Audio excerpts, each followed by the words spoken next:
Imagina que a maioria aqui seja programador ou tenha algum conhecimento básico de programação. O que eu vou falar aqui um pouquinho é um estudo que eu comecei por diversão mais ou menos na semana passada, onde eu estou tentando entender a ligação entre as diversas linguagens de programação que a gente tem. Então, esse monte de nome aqui, se vocês prestarem atenção, é todo nome de linguagem de programação.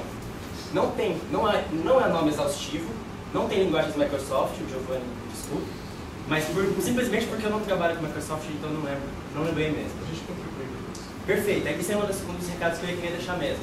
É um estudo que eu estou começando, estou estudando, eu queria pegar a contribuição do conhecimento do pessoal mesmo. Eu sou um cara de Java, então eu não vou falar nada de Java, tá? Eu vou falar um pouquinho de algumas coisas que eu já descobri, assim, nas pesquisas, e aí fica aberto para contribuições aí para a gente conversar, talvez um tópico para discussão, ou conversas depois em outros momentos. Uma das linguagens que eu comecei a dar uma olhada, então, foi o Python. O Python, ele é aquele cara que ame ou odeia, é aquele cara que tem indentação forçada, é o cara que tem aquele famoso jeito pythônico de resolver um problema, então a gente resolve de um único jeito correto, entre aspas, na linguagem. Entre outras coisas. Mas aí a minha pergunta seria, foi o Python que inventou isso? Foi o cara do Python que inventou essas ideias? Ou ele aprendeu em algum lugar? E aí a resposta é que o Python trouxe esse cara de uma linguagem chamada ABC. O cara que criou o Python, Git, não sei o que lá, ele trabalhou no ABC e trouxe a ideia desse one right way, de ser uma maneira certa de resolver os problemas, trouxe a questão da indentação forçada e trouxe uma outra questão mais técnica ali dos integers, entre outras coisas. Ele trouxe a experiência dele. Mas o ABC? O ABC inventou isso? Ou será que o ABC também aprendeu em outro lugar? Então a gente pode ir um pouquinho mais a fundo e a gente vai ver que essa filosofia do uma maneira certa, o ABC aprendeu com o COBOL, que é uma linguagem mais antiga ainda. Então a gente está mergulhando no passado, certo? E a questão da indentação que está logo ali embaixo. Veja uma outra linguagem chamada OCaml. Chegou no ABC, que influenciou o nosso amigo Python, que hoje é bastante conhecido, certo? O Google é famoso por amar o Python. Pelo menos é conhecido por. Eu acho que o criador do Python é funcionário do Google. Sim, o criador do Python trabalha lá, mas antes ele trabalhou no ABC, da onde ele tirou diversas experiências, que por sua vez vieram de ainda outras linguagens. Isso chegando até o Python. Olhando uma outra vertente, a gente pode olhar para o C++, que é uma linguagem também bastante conhecida, que pelo próprio nome, a gente já imagina que ele aprendeu muita coisa com C, claro. Então ele trouxe lá a ideia do código relativamente low level, a sintaxe semântica é muito próxima, a questão de strong typing, de tipagem forte, mas ele adicionou orientação a objetos. Mas ele inventou orientação a objetos ou ele trouxe de algum lugar?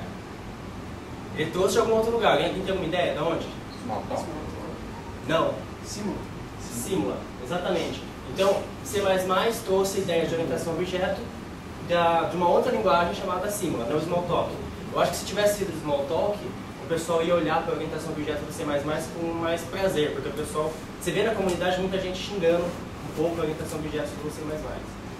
Não veio do Smalltalk. Vamos olhar um outro, aqui nosso resumo, né?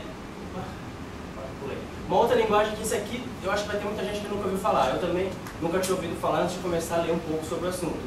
A PL, uma linguagem que tem as origens em matemática, então o cara que criou a PL, ele estudou, foram vários anos modelando a linguagem matematicamente. E aí a sintaxe desse cara, inclusive, tem símbolos matemáticos como parte dela. Então nos Estados Unidos, no começo, ela inclusive teve uma certa resistência, porque você precisava de um teclado que conseguisse fazer input desses símbolos matemáticos. Mas é uma linguagem que quem curte matemática, quem conhece matemática, se liga bem, certo? E aí, a partir dessa PL, veio uma tal de J. J não tem nada a ver com Java, é J pura assim mesmo. Que segue as ideias da PL, na questão matemática, só que ele tira a forçação de barra, entre aspas, dos símbolos matemáticos como parte da sintaxe. Então o J deu uma melhorada nesse sentido. Agora, todo mundo já deve ter ouvido falar de Perl. E deve ter ouvido falar que a sintaxe dele é meio bizarra, ou pelo menos o pessoal não costuma gostar, você não ouve falar muito bem. E o Perl bebeu da fonte da PL. Então, ele teve influência de designs do tal da PL, então ele tem influências fortemente matemáticas no design desse cara. Certo? Era basicamente isso que eu tinha para falar, uma ligação inicial entre diversas linguagens de programação, 5 minutos cravado ali. E aí quem tiver conhecimento de linguagem de programação, tiver curiosidade, quiser trocar uma ideia, vamos conversar. E eu quero desenhar esse mapa, realmente ligar um monte de seta para todas as linguagens. É uma ideia bem doida, bem inútil, mas divertida.